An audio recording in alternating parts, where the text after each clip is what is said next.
Hello everyone, how are you? I hope that you will be very well and I am also very well. Today I am going to start target batch for NEET and IIT JEE. तो चलिए आज मैं target batch start करने जा रहा हूँ। आप NEET आप लोग का जो है पिछला रिजल्ट आ गया, जिनका मार्क्स कम है वो ज़रूर मेरा वीडियो देखें, बहुत मज़ा आएगा। तो चलिए आज स्टार्ट करने जा रहा हूँ। वेक्टर चैप्टर से मैं स्टार्ट कर रहा हूँ। तो चलिए देखिए, सबसे पहले हम लोग देखते हैं वेक्टर चैप्टर में। देखिए जितना मैं बोलूँगा ना बस उतना ही माइंड में रखिएगा। किसी तरह क्वेश्चन को सोल्व करना है। तो सबसे पहले इसमें हम लोग देखेंगे फिजिकल क्वांटिटी क्या होता है। देखिए फिजिकल क्वांटिटी उसको कहते हैं जिसको आप मेजर कर सकते हैं। जिसको क्या कर सकते हैं? मेजर कर सकते हैं। क्लियर है ना? तो ऐसा क्वांटिटी जिसको आप मेजर कर सकते हैं उसी को हम लोग क्या बोलते हैं? फिजिकल क्वांटिटी बोलते हैं। जैसे में मास को मेजर कर सकते हैं, 1 केजी 2 केजी, डिस्टेंस मेजर कर सकते हैं, टाइम मेजर कर सकते हैं, स्पीड मेजर कर सकते हैं, ईटीसी। पूरा फिजिक्स में तो यही पढ़ना है। फिजिकल क्वांटिटी को हम लोग जो है फर्दर 3 पार्ट में डिवाइड करते हैं। क्या करते हैं? फर्दर 3 पार्ट में। और नॉन फिजिकल क्वांटिटी क्या होता है? जिसको आप मेजर नहीं कर सकते। जैसे ब्यूटी हो गया, कौन कितना ब्लैक है, इसको भी आप मेजर नहीं कर सकते हैं। ईटीसी बहुत है। इसको हम लोग बोलते हैं नॉन फिजिकल क्वांटिटीज। क्या बोलते हैं? Non physical quantities. Non physical quantity यानी ऐसा क्वांटिटी जिसको माप सकते हैं उसको फिजिकल क्वांटिटी बोलते हैं। जिसको नहीं माप सकते हैं क्या कहलाता है? नॉन फिजिकल क्वांटिटीज कहलाता है। क्लियर है? चलिए फिजिकल क्वांटिटीज को हम लोग फर्दर कितना पार्ट में डिवाइड करते हैं? ध्यान दीजिए इधर। फिजिकल क्वांटिटीज को हम लोग 3 पार्ट्स में डिवाइड करते हैं। फर्स्ट होता है वेक्टर क्वांटिटीज,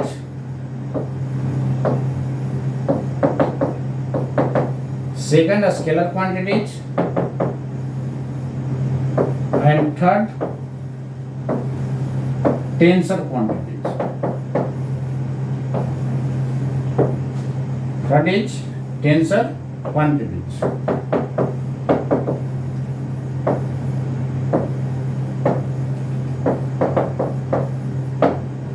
तो फिजिकल क्वांटिटी किसको कहते हैं? बस एक ही लाइन में माइंड में रखना है। जिसको मेजर कर सकते हैं, जिसको नहीं मेजर कर सकते हैं उसको नॉन फिजिकल क्वांटिटी कहते हैं। और फिजिक्स में दोस्तों उसी को पढ़ना है जिसको हम लोग मेजर कर सकते हैं, यानी फिजिकल क्वांटिटी के बारे में ही पढ़ना है हम लोग का। क्लियर है ना? फिजिकल क्वांटिटीज को फर्दर हम लोग वेक्टर में तोड़ते हैं, स्केलर में और टेंसर में।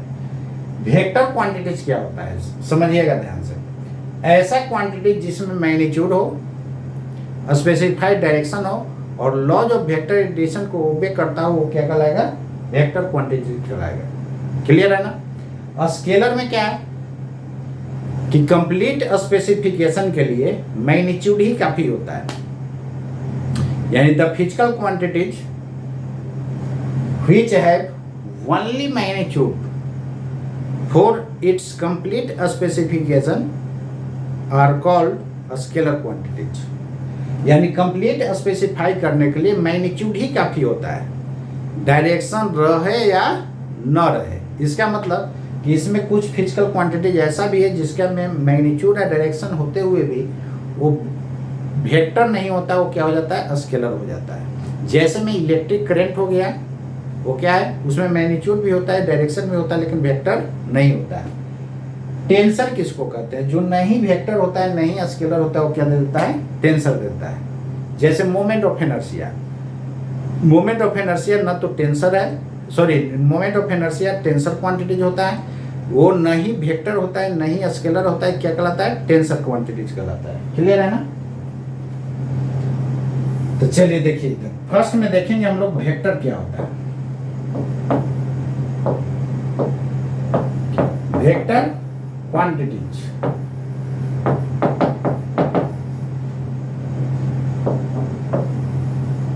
वेक्टर क्वांटिटी में जितना बात मैं लिख रहा हूं बस वही बात माइंड में रखना है। क्या क्या होना चाहिए इसमें?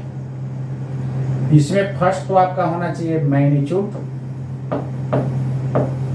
फर्स्ट क्या होना चाहिए? मैग्नीट्यूड। तो फिजिकल क्वांटिटी में दोस्तों क्या क्या होना चाहिए? फर्स्ट मैग्नीट्यूड होना चाहिए, दूसरा स्पेसिफाइड डायरेक्शन होना चाहिए, सेकंड में क्या होना चाहिए? स्पेसिफाइड डायरेक्शन होना चाहिए, और सी में लॉज ऑफ वेक्टर एडिशन को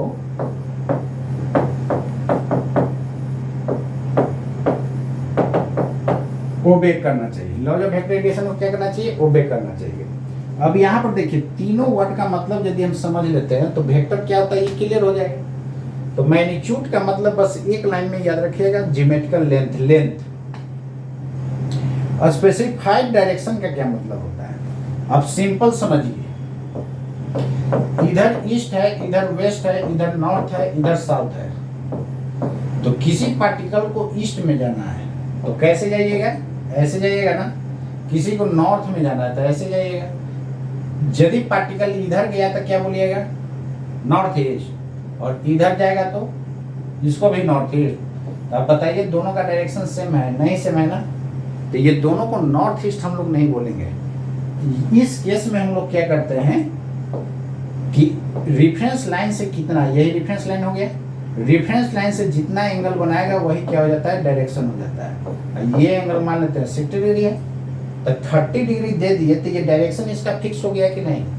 तो स्पेसिफाइड का मतलब फिक्स्ड या सर्टेन। स्पेसिफाइड का मतलब फिक्स्ड या सर्टेन। सर्टेन क्या होना चाहिए? डायरेक्शन होना चाहिए।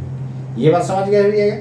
तब याद रखिएगा जब भी डायरेक्शन फाइंड करने के लिए कहेगा तो एकदम डायरेक्टली एंगल निकाल देना है। और एंगल कहाँ से दोस्तों निकालिएगा? रेफरेंस लाइन से कोई वेक्टर जितना एंगल बनाता है that is called direction. Clear है ये? अब मैग्नीट्यूड का मतलब क्या याद रखना है? डायरेक्टली हम लोग ज्योमेट्रिकल लेंथ याद रखना है। क्या याद रखना है? लेंथ, लंबाई। और ये जब भी डिमांड करेगा तो सीधे एंगल फाइंड कर देना है। क्लियर है? जितना बोल रहे हैं उतना ही माइंड में रखना है। क्वेश्चन देखिए दाएं दाएं बनेगा।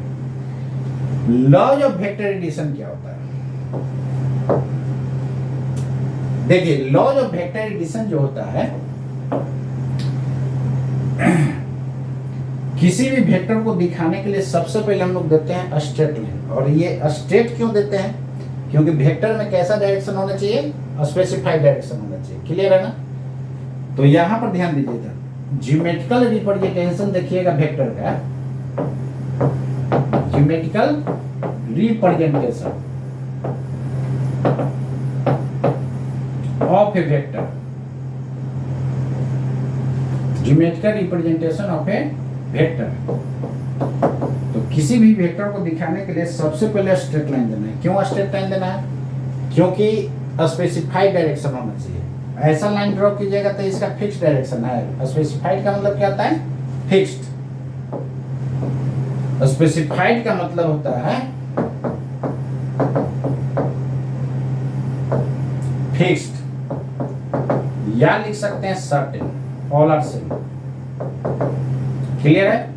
तो सर्टेन डायरेक्शन होना चाहिए, इसलिए कैसा लाइन होना चाहिए? Straight line. और स्ट्रेट लाइन का ना डायरेक्शन फिक्स होगा। कहीं पर एरो दे दीजिए, अभी पता चल रहा है कि इधर जा रहा है कि इधर नहीं, कहीं पर एरो दे दीजिए। एरो क्या बता रहा है? लग रहा है कि इधर जा रहा है, इसलिए एरो बताता है डायरेक्शन। ये यहां जाके लग रहा है कि इंड हो गया, यहां से लग रहा है कि शुरू हुआ है, इसलिए इसको हम लोग बोलते हैं टेल। और क्या बोलते हैं? शॉर्ट में टेल ही बोलते हैं। और बोलते हैं स्टार्टिंग पॉइंट। और क्या बोलते हैं? Initial point.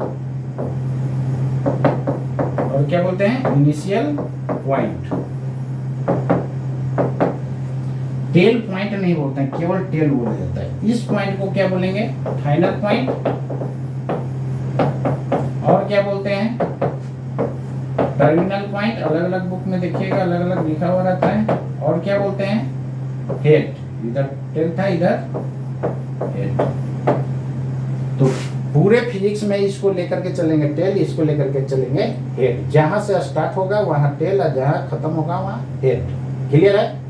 अब देखिए लॉज ऑफ वेक्टर एडिशन होता क्या है?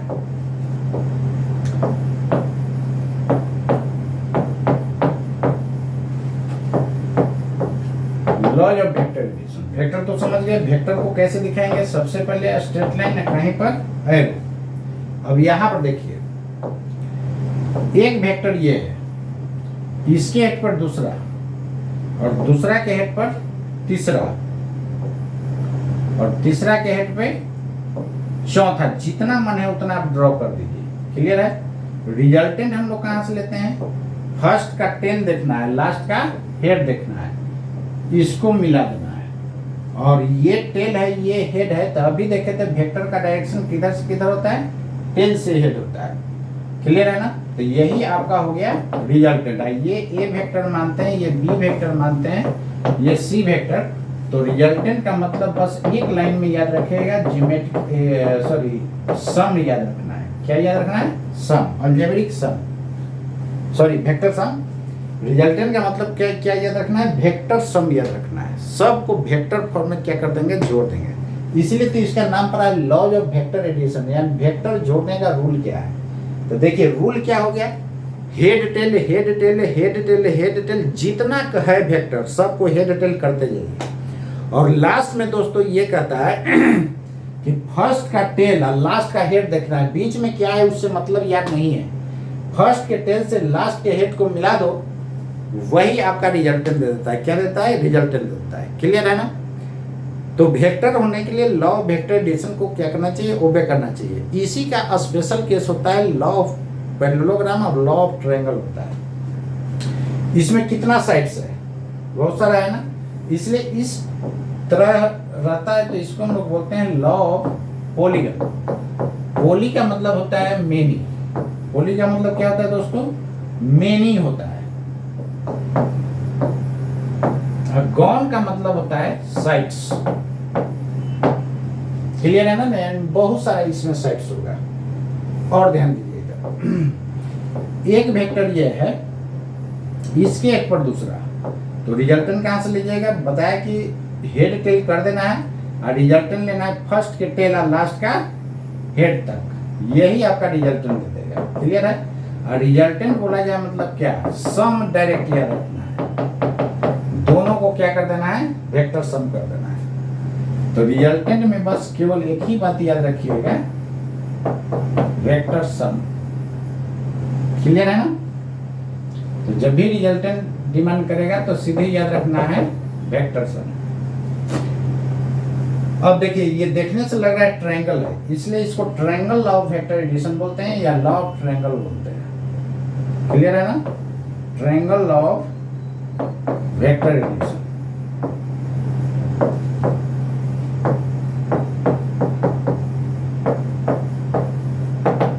इसको हम लोग क्या बोलते हैं, triangle law of vector addition.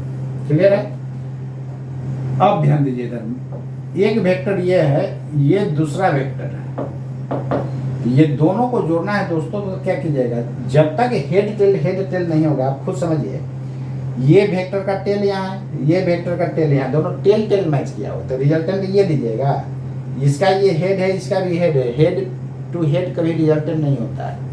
और वेक्टर जोड़ते कैसे, एक का हेड पे दूसरा का टेल रखते हैं। तो इसको उठा करके इसके हेड पर रख दीजिए, नहीं, जितना लंबा लाइन है उतना ही लंबा लाइन यहाँ डायरेक्ट कर दीजिए। लेंथ क्या बताता है, मैग्नीट्यूड। एरो क्या बताता है, डायरेक्शन। एरो दिए थे तो क्या हुआ था, डायरेक्शन पता चल रहा था, तो इस पर एरो दे दिए, वेक्टर हो गया। तो ये बी है तो ये भी बी, ये ए है तो ये भी ए। वेक्टर को पैरेलल शिफ्ट किया जाता है। क्लियर है। अब यहाँ पर ध्यान दीजिएगा, इधर से जोड़िएगा तो रिजल्टेंट यही होगा ना, फर्स्ट के टेल से लास्ट के टेल तक। क्लियर है। और रिजल्टेंट बोला जाए मतलब आंख बंद करके सम कर देना है। ऊपर से जोड़िएगा तो क्या हो जाएगा, बी प्लस ए हो जाएगा। नहीं, क्लियर है। ये देखने से क्या लग रहा है, पैरेललोग्राम लग रहा है, इसलिए इसको हम लोग बोलते हैं लॉ ऑफ पैरेललोग्राम। क्या बोलते हैं, लॉ ऑफ पैरेललोग्राम बोलते हैं।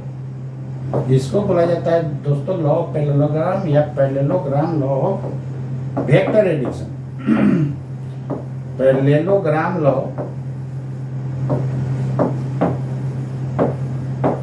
Vector addition. क्लियर है ना। लेकिन इसको मैंने क्या बोला, लॉ ऑफ पॉलीगन। ये तो ना ट्रायंगल दिख रहा है ना पैरेललोग्राम, लेकिन लॉ क्या हो गया, पॉलीगन, एक और वेक्टर रहेगा, एक और वेक्टर रहेगा, तो हो जाएगा ना, क्लियर है। तो इसको हम लोग क्या बोलते हैं, लॉ ऑफ पॉलीगन। तो लॉ ऑफ पॉलीगन का ही क्या है, ये स्पेशल केस है। यदि n वेक्टर्स होगा तब क्या होगा, if number of vectors be n, then तब रिजल्टेंट क्या लिखिएगा, a1 plus a2 plus and so on, कहाँ तक, n का वैल्यू 100 पुट कीजिएगा तो 100 वेक्टर जुड़ जाएगा, 200 तो 200, 300 तो 300, क्लियर है ना। नोट कीजिए इसको। तो उम्मीद करते हैं दोस्तों लॉ ऑफ वेक्टर एडिशन क्या होता है ये आपको क्लियर हो गया होगा। और ध्यान दीजिए, पॉइंट नोट कर लीजिएगा कि किसी भी वेक्टर का डायरेक्शन कहां से कहां होता है, टेल से हेड होता है। एनी वेक्टर क्वांटिटी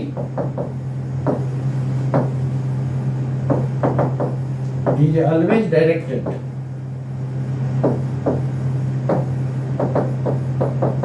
कहां से कहां, from tell to head.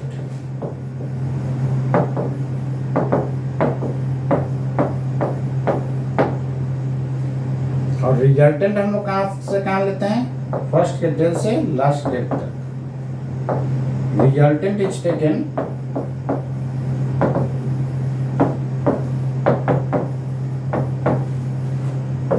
From tail of first vector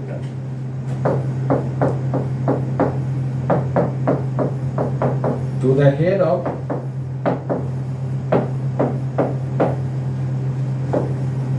last vector. बस यही बात याद रखिएगा, क्लियर है।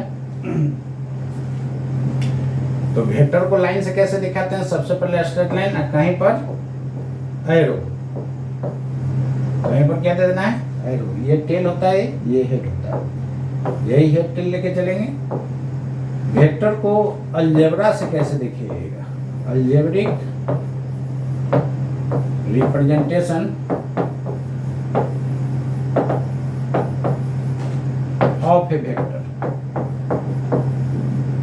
वेक्टर को अलजेब्रा से कैसे दिखाइएगा, अलजेब्रा में ए प्लस बी का होल स्क्वायर, ए माइनस बी का होल स्क्वायर आप लोग पढ़े हुएगा। तो इसमें लेटर से वेक्टर को कैसे दिखाया जाता है, देखिए अभी हम बताए थे कि किसी वेक्टर को दिखाने के लिए सबसे पहले स्ट्रेट लाइन, कहीं पर क्या देते हैं, एरो। इस लाइन का लंबाई मान लेते हैं कि एल है। लेंथ क्या बताता है दोस्तों, मैग्नीट्यूड बताता है। कहीं पर एरो दे दीजिए, एरो क्या बताता है, डायरेक्शन। देखिए एरो दिए तो लगा इधर जा रहा है, तो इस पर एरो दिए तो इस पर भी एरो दे दीजिए, वेक्टर हो गया। यानी किसी भी लेटर, अभी लेटर लिखे तो ये क्या बता रहा होगा, मैग्नीट्यूड बता रहा होगा। एरो दे दिए तो डायरेक्शन, वेक्टर हो गया। ये मैग्नीट्यूड, एरो डायरेक्शन वेक्टर, ये magnitude, arrow direction vector, clear है। कैपिटल लेटर से भी लिख सकते हैं, A vector, B vector and so on. दो लेटर से भी लिख सकते हैं, ए बी हो गया, बी सी हो गया एंड सो ऑन। लेकिन 3 या 4 लेटर से नहीं लिख सकते। क्यों नहीं लिख सकते हैं, क्योंकि दोस्तों इससे आप ये लेंथ आप नहीं दिखा सकते। लेंथ करने का मतलब क्या, मैग्नीट्यूड। लेंथ करने का मतलब क्या होता है, मैग्नीट्यूड। जैसे देखिए इसको यदि ए पॉइंट मानते हैं, ये बी पॉइंट, ये सी पॉइंट, तो इसका लंबाई क्या बोलेगा, एबीसी। एबीसी लंबाई नहीं होगा, इसका मतलब कि जब लंबाई नहीं होगा तो मैग्नीट्यूड का मतलब लेंथ होता है। मैग्नीट्यूड नहीं होगा, जब मैग्नीट्यूड नहीं होगा दोस्तों तो वेक्टर होगा, कभी नहीं होगा। इसलिए 3 लेटर से हम लोग वेक्टर को नहीं दिखाते हैं। हाँ, इसका लंबाई एसी बोल सकते हैं, तो एसी के ऊपर एरो दे दीजिए, वेक्टर हो गया। ए के ऊपर टेल, सी के ऊपर हेड।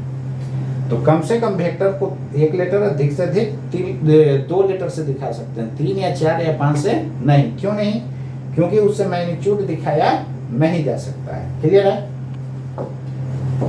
चलिए,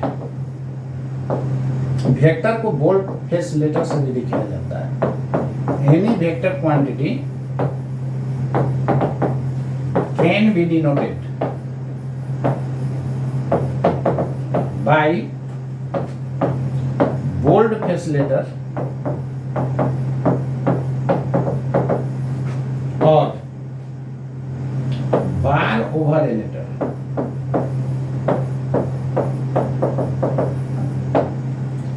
देखिए वेक्टर को हम लोग ऐसे भी दिखाते हैं, क्या कहता है, लेटर के फेस को बोल्ड कर देना है। तो लेटर का फेस यही है ना, फेस किधर होगा, आगे, तो आगे से इसको बोल्ड कर दीजिए, वेक्टर हो गया। बोल्ड करके एनसीईआरटी बुक में सब जगह दिखाया है, उलट के देखिएगा एनसीईआरटी, जहां जहां बोल्ड दिखेगा समझ जाइएगा वेक्टर है। 2 लेटर से दिखाना होगा तो दोनों को बोल्ड कर देंगे, नहीं 3 लेटर से तो दिखाते नहीं है। बार से कैसे दिखाया जाता है, इसको बार बोलते हैं, क्या बोलते हैं, बार। 2 लेटर से भी दिखा सकते हैं, ये भी हो गया, BC हो गया, 3 लेटर से तो दिखाते नहीं है। तो TMH का मैथ का बुक आता है, उसमें देखिएगा वेक्टर जो है सब बार से दिखाया है, तो बार से भी दिखाते हैं। इसलिए हर एक तरह का रिप्रेजेंटेशन में जानना जरूरी है। मान लेते हैं कि एग्जाम में ऐसा दे दिया था तो कंफ्यूज कर जाइएगा। तो बोल्ड से दिखाते हैं, एरो से दिखाते हैं, बार से दिखाते हैं। और वेक्टर को सबसे अच्छा रिप्रेजेंटेशन कौन है, एरो वाला। लेटर लिखेंगे उसके ऊपर एरो, क्लियर है। तो इतना आप लोग जो है रेडी कर लीजिएगा। आज फर्स्ट क्लास था इसलिए ज़्यादा मैं नहीं पढ़ा रहा हूँ, क्लियर है ना। तो ये टारगेट बैच जो है थोड़ा फास्ट चलेगा और सब कुछ बात हम डिस्कस कर देंगे एकदम 0 से हाई लेवल तक, क्लियर है। तो फाउंडेशन वाले बच्चे इसको मत देखिएगा, आपको कंसेप्ट नहीं आएगा। आप फाउंडेशन वाला बैच को ही देखिएगा, foundation plus IIT plus NEET रहता है वो, क्लियर है ना। तो केवल टारगेट वाला जो 12th पास है वही केवल इस वीडियो को देखिएगा, क्लियर है। जो 11th पढ़े हुए हैं वो देख सकते हैं, क्योंकि अभी 11th वाला पोर्शन चल रहा है, क्लियर है ना। तो आप लोग जितने भी है सबको जोड़िए, टारगेट वालों को इसका भी हम फीस नहीं ले रहे हैं, क्लियर है ना। तो आप लोग सारे को जोड़िए और बहुत इंटरेस्टिंग सारे सब्जेक्ट को हम लोग डिस्कस करेंगे। तो आज के लिए इतना ही दोस्तों, आप लोग सब्सक्राइब जरूर कीजिएगा। आज के लिए इतना ही, जय हिंद, जय भारत।